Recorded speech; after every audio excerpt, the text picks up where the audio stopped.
Hello friends, welcome to our channel 4G education, free and quality education for all. మీలో ఇంకెవరన్నా మా 4G education YouTube ఛానల్ని subscribe చేసుకున్నట్టయితే subscribe చేసుకోండి.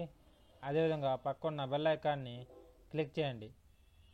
ఈరోజు ఆర్పిఎఫ్ ఎస్ఐ ఎగ్జామ్ అడిగిన first shift general awareness questions అదేవిధంగా ఆన్సర్స్ చూద్దాము. ముందుగా ఈరోజు సెకండ్ షిఫ్ట్ క్వశ్చన్లోకి వెళ్ళే ముందు ఫస్ట్ షిఫ్ట్లో కొన్ని క్వశ్చన్స్ మేము మిస్ అయ్యాము. ఆ క్వశ్చన్స్ ఇప్పుడు చెప్పడం జరుగుతుంది అన్నమాట. ఆ క్వశ్చన్స్ అయిపోయిన తర్వాత సెకండ్ షిఫ్ట్లోని క్వశ్చన్స్లోకి వెళ్దాము. ఫస్ట్ క్వశ్చన్ వచ్చేసరికి find product of two numbers if LCM is 9017 and HCF is 1. రెండు నెంబర్ల యొక్క ఎల్సిఎం వచ్చేసరికి 9017, అదేవిధంగా హెచ్సిఎఫ్ వచ్చేసరికి 1 అయినప్పుడు ఆ రెండు నెంబర్ల యొక్క ప్రొడక్ట్ ఎంత అవుతుందని క్వశ్చన్ అడగడం జరిగింది. సింపుల్, రెండు నెంబర్ల యొక్క ఎల్సిఎం ఎంత 9017, హెచ్సిఎఫ్ ఎంత 1. ఈ రెండు నెంబర్ల యొక్క మల్టిప్లికేషన్ ఎంత అని అడిగారు. ఆ రెండు నెంబర్ల మల్టిప్లికేషన్ ఒక ఫార్ములా వచ్చేసరికి LCM into HCF. LCM into HCF యొక్క మల్టిప్లికేషనే ఆ రెండు నెంబర్ల యొక్క మల్టిప్లికేషన్ అనమాట. ఎల్సిఎం అంటే హెచ్సిఎఫ్ మల్టిప్లికేషన్ ఎంత, రెండింటిని మల్టిప్లై చేయాలి. 9017 ఇంటూ 1 అంటే 9017 ఇంటూ 1 అంటే ఎంత, 9017 కదా. ఆన్సర్ ఎంత, 9017. ఆన్సర్ ఎంత, 9017. ఇక నెక్స్ట్ క్వశ్చన్ వచ్చేసరికి ఎనాలిసిస్ సంబంధించిన క్వశ్చన్ అనమాట. 2018 ఈజ్ ఈక్వల్ టు 22 అయితే 2022 ఈజ్ ఈక్వల్ టు ఎంత అవుతుంది. 2018 ఈజ్ ఈక్వల్ టు 22 అయితే 2022 ఈజ్ ఈక్వల్ టు ఎంత అవుతుంది. Simple question. చూడండి, ఈ మొత్తం నెంబర్స్ని యాడ్ చేయండి. ఫస్ట్ ఉన్న మొత్తం నెంబర్స్ని యాడ్ చేస్తే ఎంత వస్తుంది. 2 + 0 2 + 1 3 3 + 8 ఎంత 11 11 ఇంటూ 2 ఎంత, 11 into 2 is equal to 22. Same ఇదే ఇక్కడ అప్లై చేసినట్టే ఇదే ఫార్ములా మొత్తం యాడ్ చేస్తాం. 2 + 0 2 + 2 4 + 2 ఎంత 6 6 ఇంటూ 2 అంటే 12. ఆన్సర్ ఎంత 12. ఈ రెండు క్వశ్చన్లు ఫస్ట్ షిఫ్ట్లో అడిగిన క్వశ్చన్స్. ఇక సెకండ్ షిఫ్ట్లో అడిగిన క్వశ్చన్స్ చూద్దాము. సెకండ్ షిఫ్ట్లోకి వచ్చేసరికి మనకి క్యాపిటల్ అండ్ కరెన్సీస్లో ఇచ్చారు, క్వశ్చన్స్ ఇచ్చారన్నమాట. అదే ఫస్ట్ షిఫ్ట్లో క్యాపిటల్ అండ్ కరెన్సీ గురించి ఒక్క క్వశ్చన్ ఇవ్వలేదు. సరే, ఇక ఫస్ట్ సెకండ్ షిఫ్ట్ క్వశ్చన్స్కి వచ్చేసరికి కిదాంబి శ్రీకాంత్ ఏ క్రీడకు చెందినవాడు. కిదాంబి శ్రీకాంత్ వచ్చేసరికి బ్యాడ్మింటన్ క్రీడకు చెందినవాడు అనమాట. కిదాంబి శ్రీకాంత్ బ్యాడ్మింటన్ క్రీడకు చెందినవాడు. ఇక నెక్స్ట్ క్వశ్చన్ వచ్చేసరికి ఢిల్లీ చలో అని ఎవరు అన్నారు. ఢిల్లీ చలో అని నినాదం ఇచ్చింది ఎవరు. ఆన్సర్ వచ్చేసరికి నేతాజీ సుభాష్ చంద్రబోస్. నేతాజీ సుభాష్ చంద్రబోస్ ఢిల్లీ చలో అని పిలుపిచ్చారనమాట. ఇక నెక్స్ట్ వచ్చేసరికి ఈ షిఫ్ట్లో వచ్చేసరికి ఎక్కువగా మోడర్న్ హిస్టరీలోంచి క్వశ్చన్ అడగడం జరిగింది అనమాట. మోడర్న్ హిస్టరీలోంచి 7 నుంచి 8 క్వశ్చన్లు అడగడం జరిగింది. బాగా గుర్తుపెట్టుకోండి, ఆర్పిఎఫ్ ఎగ్జామ్లో హిస్టరీలో బాగా క్వశ్చన్ జరుగుతున్నాం, ఎక్కువగా మోడర్న్ హిస్టరీ గురించి. ఇక నెక్స్ట్ క్వశ్చన్ వచ్చేసరికి కనిష్కుని యొక్క సామ్రాజ్యం ఏమిటిది. ఇక్కడ వంశాన్ని పడింది తప్పు, సామ్రాజ్యం. కనిష్కుని యొక్క సామ్రాజ్యం ఏమిటిది. ఆన్సర్ వచ్చేసరికి కుషన్ సామ్రాజ్యం. కనిష్కుని యొక్క సామ్రాజ్యం ఏంటిది, కుషన్ సామ్రాజ్యం అంటే ఇక్కడ తప్పబడిందండి, వంశం కాదు, సామ్రాజ్యం.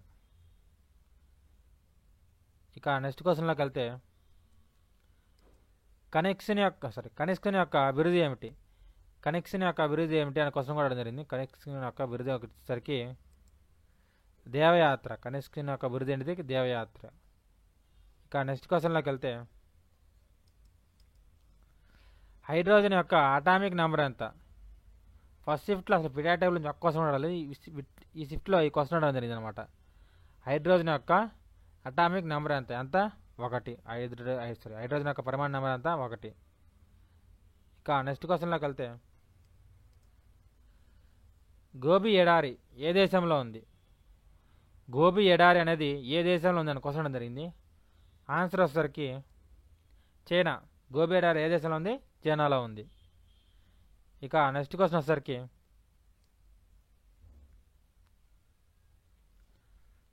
వచ్చేసరికి లోక్సభ స్పీకర్ ఎవరికి రాజీనామా ఇస్తారు?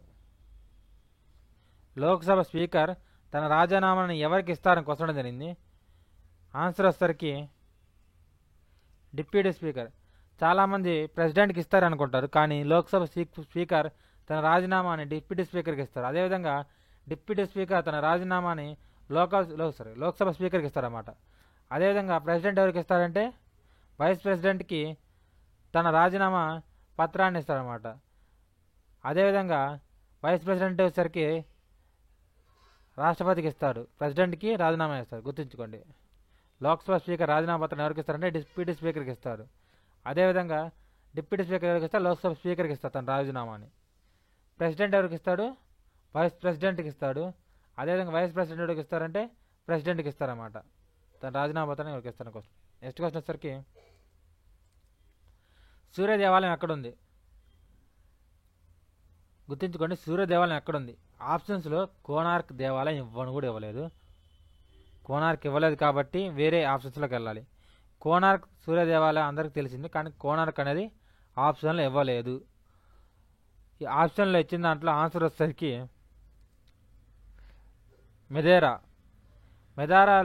మెదేరాలో అంటే ఇది ఎక్కడుందంటే గుజరాత్లో ఉంది. మెదారాలో సూర్య దేవాలయం ఉందన్నమాట. ఆప్షన్లు ఇచ్చిన దాంట్లో కరెక్ట్ ఆన్సర్ వచ్చేసరికి మెదేరా. అందరూ కోనార్క్ అంటారు, కోనార్క్ సన్ టెంపుల్ అంటారు, కానీ కోనార్క్ అనేది ఆప్షన్లు ఇవ్వలేదు. ఇక నెక్స్ట్ క్వశ్చన్ వచ్చేసరికి ఉత్తరాఖండ్ యొక్క రాజధాని ఏమిటి? ఈ షిఫ్ట్లో క్యాపిటల్ అండ్ కరెన్సీస్ మీదే 3 బిట్లు అడగడం జరిగింది. ఫస్ట్ షిఫ్ట్లో ఒక్క క్వశ్చన్ కూడా రాలేదు, కానీ ఈ షిఫ్ట్లో 3 క్వశ్చన్స్ అడిగారు. గుర్తుంచుకోండి, క్యాపిటల్ అండ్ కరెన్సీ మీద. ఉత్తరాఖండ్ యొక్క రాజధాని ఏమిటి? అందరికి తెలిసింది. ఆన్సర్ వచ్చేసరికి డెహ్రాడూన్. ఉత్తరాఖండ్ యొక్క రాజధాని అంటే డెహ్రాడూన్. ఇక నెక్స్ట్ క్వశ్చన్లోకి వెళ్తే భూటాన్ యొక్క రాజధాని ఏమిటి? భూటాన్ దేశం యొక్క రాజధాని ఏమిటి? ఆన్సర్ వచ్చేసరికి థింపు. భూటాన్ దేశం యొక్క రాజధాని ఏంటి? థింపు. ఇక నెక్స్ట్ క్వశ్చన్లోకి వెళ్తే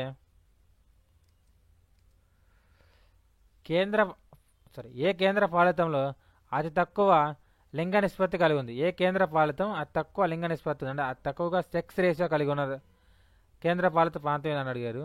ఆన్సర్ వచ్చేసరికి పుడుచ్చేరి. అదేవిధంగా రాష్ట్రం వచ్చేసరికి కేరళ. లింగ నిష్పత్తి తేడాలో అతి తక్కువగా ఉన్న రాష్ట్రం వచ్చేసరికి కేరళ. ఆ తర్వాత పుడుచ్చేరి, అంటే మొత్తం ఇండియా వాడి చెబుతున్నాను, పుడుచ్చేరి. అదే కేంద్ర పాలిత ప్రాంతం వచ్చేసరికి పుడుచ్చేరి, రాష్ట్రం వచ్చేసరికి కేరళ. ఇంకా నెక్స్ట్ క్వశ్చన్లోకి వెళ్తే పోలాండ్ దేశం యొక్క కరెన్సీ ఏమిటి? పోలాండ్ దేశం యొక్క కరెన్సీ ఏమిటి? ఆన్సర్ వచ్చేసరికి పోలిష్ జెట్లీ. పోలాండ్ దేశం యొక్క కరెన్సీ ఏంది? పోలిష్ జెట్లీ. ఇక నెక్స్ట్ క్వశ్చన్లోకి వెళ్తే భారతదేశంలో పోర్ట్ఫోలియో వ్యవస్థని మొట్టమొదటిసారిగా ఎవరు ప్రవేశపెట్టారు? భారతదేశంలో పోర్ట్ఫోలియో వ్యవస్థని మొట్టమొదటిసారిగా ఎవరు ప్రవేశపెట్టారని క్వశ్చన్ జరిగింది. ఇందాకే చెప్పాను, మోడర్న్ హిస్టరీలో ఉంచే 7 నుంచి 8 క్వశ్చన్ అడగడం జరిగింది. గుర్తుపెట్టుకోండి, ఫస్ట్ షిఫ్ట్లో కూడా మీకు క్వశ్చన్ చేయలేదు, కానీ మోడర్న్ హిస్టరీలో ఉంచే క్వశ్చన్స్ ఎక్కువ అడగడం జరిగింది. ఎందుకంటే ఆ క్వశ్చన్స్ మాకు తెలియలేదు, కానీ ఎక్కువ క్వశ్చన్స్ దీంట్లో వచ్చినాయని అక్కడ ఉన్న స్టూడెంట్స్ చెప్పడం జరిగింది అనమాట. ఎగ్జామ్ సెంటర్ దగ్గర ఉన్న స్టూడెంట్స్ చెప్పారు. దీంట్లో కూడా మోడర్న్ హిస్టరీ నుంచే బాగా క్వశ్చన్స్ ఎక్కువ అడిగారు. భారతదేశంలో పోర్ట్ఫోలియో వ్యవస్థని ఎవరు ప్రవేశపెట్టారు? ఆన్సర్ వచ్చేసరికి లార్డ్ కన్నింగ్. లార్డ్ కన్నింగ్ 1861లో పోర్ట్ఫోలియో వ్యవస్థని ఇండియాలో ప్రవేశపెట్టారన్నమాట. ఇక నెక్స్ట్ క్వశ్చన్ వచ్చేసరికి 1773లో భారతదేశానికి మొట్టమొదటి గవర్నర్ ఎవరు? అసలు అడిగిన క్వశ్చన్ ఏంటంటే 1773 చాప్టర్ యాక్ట్, రెగ్యులేటరీ యాక్ట్ ఉంది సార్. ఆ యాక్ట్ చేసినప్పుడు భారతదేశానికి గవర్నర్గా ఎవరు ఉన్నారని క్వశ్చన్ అడిగారు. సింపుల్ యాజ్ యూజువల్గా అటుగా ఈ క్వశ్చన్ కూడా ఇదనమాట. 1773లో భారతదేశానికి మొట్టమొదటి గవర్నర్. అడిగిన క్వశ్చన్ వచ్చేసరికి 1773లో రెగ్యులేటరీ యాక్ట్ చేసినప్పుడు భారతదేశానికి గవర్నర్గా ఎవరు ఉన్నారు? ఆన్సర్ వచ్చేసరికి వారన్ హేస్టింగ్స్. ఇక నెక్స్ట్ క్వశ్చన్లోకి వెళ్తే what is the Nick name of Harbhajan Singh? Harbhajan Singh యొక్క నిక్ నేమ్ ఏమిటో కొసవడం జరిగింది. హర్భజన్ సింగ్కి చాలా నిక్ నేమ్స్ ఉన్నాయి. బజ్జీ అనే ముద్దుగా పిలుస్తుంటారు, కానీ ఆప్షన్లో బజ్జీ లేదు. ఉన్న ఆప్షన్లో కరెక్ట్ ఆన్సర్ వచ్చేసరికి ద టర్బోనేటర్. హర్భజన్ సింగ్ యొక్క నిక్ నేమ్ ఏంటి? The Turbanator. మీకు కనుక ఈ వీడియో నచ్చినట్టయితే లైక్ చేయండి, అదేవిధంగా షేర్ చేయండి. మీ అభిప్రాయాన్ని కింద కామెంట్ బాక్స్లో కామెంట్ చేయండి.